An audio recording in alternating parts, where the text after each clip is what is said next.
All right. Next, we have for discussion a motor vehicle queue ordinance. Mr. Hunt. All right, so in your council packets, you received the proposed ordinance about vehicle queuing. And all queuing means is vehicle stacking.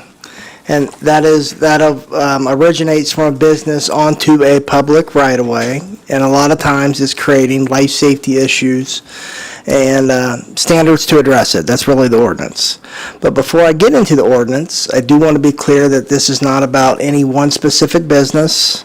This is something that we are seeing across certain high turnover uses, and that could be anything from quick service restaurants, coffee chains, truck stops, and even sometimes industrial operations throughout the city.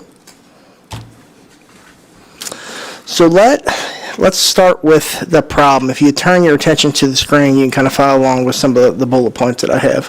When vehicle queues spill out into the roadway, you start to see travel lanes get restricted, congestion build, and in some cases, traffic backing into the intersections.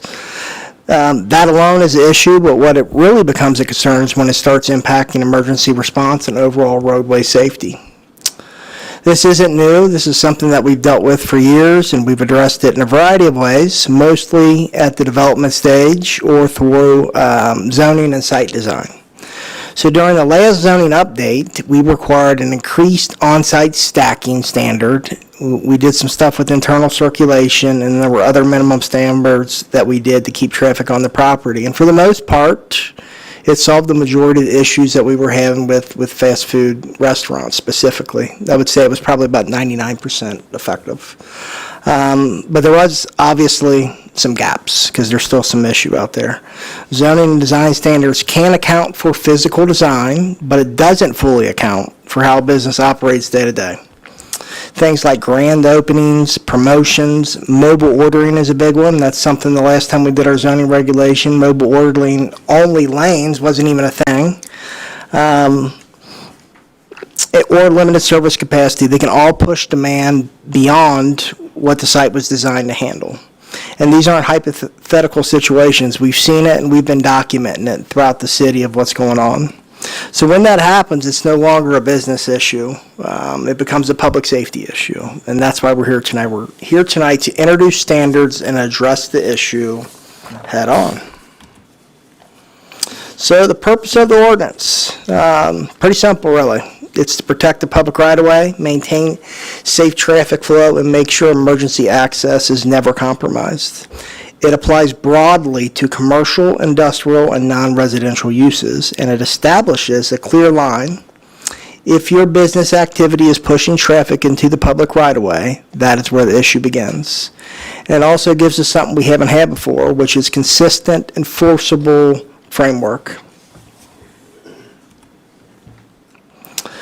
So there's a lot of words up here about prohibited conduct. I think the easiest way to explain this is take a look at the picture and I'll kind of walk you through it. So every property in Boone County, every property in the city of Florence has a property line, right? When you abut a road, the area between the line and the line, that is the public right-of-way. The violation occurs when a vehicle is sitting there staged within the public right-of-way. That is when this ordinance comes in effect. That is a citable offense. There's a lot of other issues in here as it relates to, emergency access routes, but all that really is encompassed for the most part within the right-of-way. If you're impeding the right-of-way, there's an issue. It is prohibited and it constitutes a violation. So that's the biggest thing to remember throughout all this ordinance is that green line or yellow line, depending on which one you're looking at, matters a lot. So at its core, the expectation is straightforward, and this is kind of encompassed in the zoning regulations now. Traffic generated by a business must be contained on the business property. How that is achieved a lot of times is up to the operator and their approved concept plan. There is some flexibility in this ordinance, and that may include adjusting staffing, using traffic control measures, those little yellow dividers you see at many drive-thrus. Those can solve so many issues for a relatively small investment. Improving internal circulation, limiting high-value promotions. That's free giveaways, giving away keychains, giving away, whatever they're giving away. Those have the tendency to cause huge lines. And then sometimes even delivery schedules, we'll see that with, when, these big semis come in to deliver food, those can, if they're not done at the right time, those can cause some serious issues. The key point with really this slide and why it's called out in the ordinance is that this is operational. It's not always about going in and redesigning the whole site. It's about how business is managed on a day-to-day basis, so that it does not impact the public right-of-way. And at Florence, we are a very pro-business community. We want every business to succeed, but that comes with a responsibility. Every business is approved based off of documented assumptions about its operations. A lot of times, it's including how traffic will be handled on site. We will never approve, nor have we ever approved, a plan that assumes traffic queues extend into the roadway and disrupt traffic flow. A plan like that would never be approved. This is really about holding businesses accountable to the commitments made during the approval process and ensuring operations do not create safety issues for the public.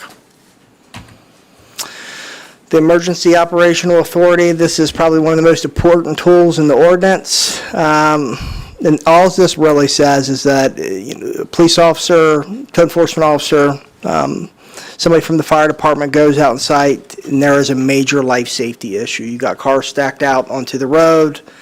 We have the ability now with this ordinance to immediately take actions to correct that. And there's a couple different recommendations of what you could do, but more than likely would be that we mandate that the curb cuts be blocked off.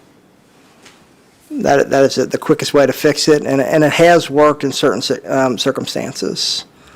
But that is what emergency operational authority is. All right, so on the enforcement section, the penalties are structured to escalate, and that's with any kind of code citation. So you have first offense, second offense, and then you have repeat violation. This mirrors pretty much every standard code violation schedule that we have within the city. The intent with all of these is never to punish, it's to bring operations in compliance. The fine amount is designed to ensure compliance. In the past, we have seen situations where lower penalties were treated as a cost of doing business rather than a reason to fix it, and I can give you all kinds of examples of that. This structure is meant to eliminate that issue and really mandate immediate corrective action. So that is why. And this fine structure is most closely aligned with our chronic nuisance ordinance. That's really where these fines came from, is based off of that ordinance that was adopted by the city a few years ago.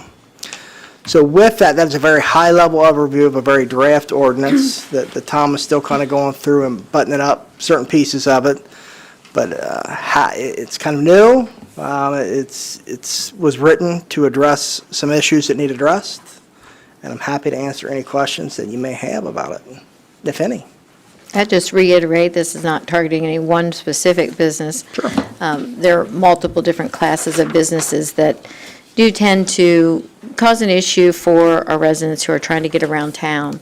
And it's a balancing act. As a business owner myself, I do understand, you want access to your site, you want people to be able to visit you, but you also want to make sure that you're a good neighbor and a good steward of goodwill, and that you don't back up people who really are on their way somewhere else other than your business. And so I think this is a great step forward.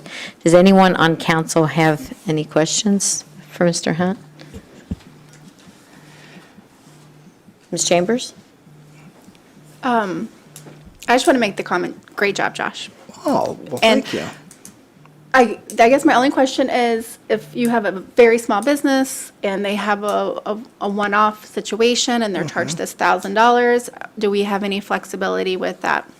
Sure. I mean, our code guys are never looking to go out there, and maybe Eric can speak to this because it's his guys more than I can, but I know from personal experience, we always work with businesses, especially in those one-off situations. We're going to work with them every time. This is about the repeated, constant issues that are happening sometimes on a daily basis, sometimes multiple times a day. We have to address those. We have to get them stopped. And we work with any business in the city.